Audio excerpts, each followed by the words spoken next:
Au soir du 10e jour de manifestation contre la réforme des retraites, Elisabeth Borne, déjà fragilisée politiquement, a invité les syndicats à venir à Matignon pour tenter de résoudre la crise des retraites.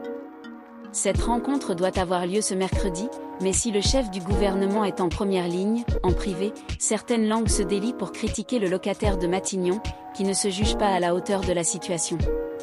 En réalité, en coulisses, une bataille interne oppose les ministres.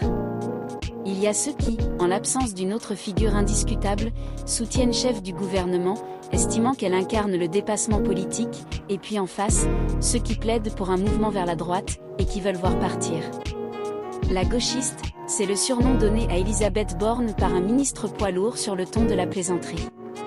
Les histoires d'équilibre budgétaire ne sont pas dans son ADN, la marche est trop haute, elle n'en sortira pas, prédit un poids lourd du gouvernement qui estime qu'Emmanuel Macron l'utilisera jusqu'au bout avant de s'en débarrasser.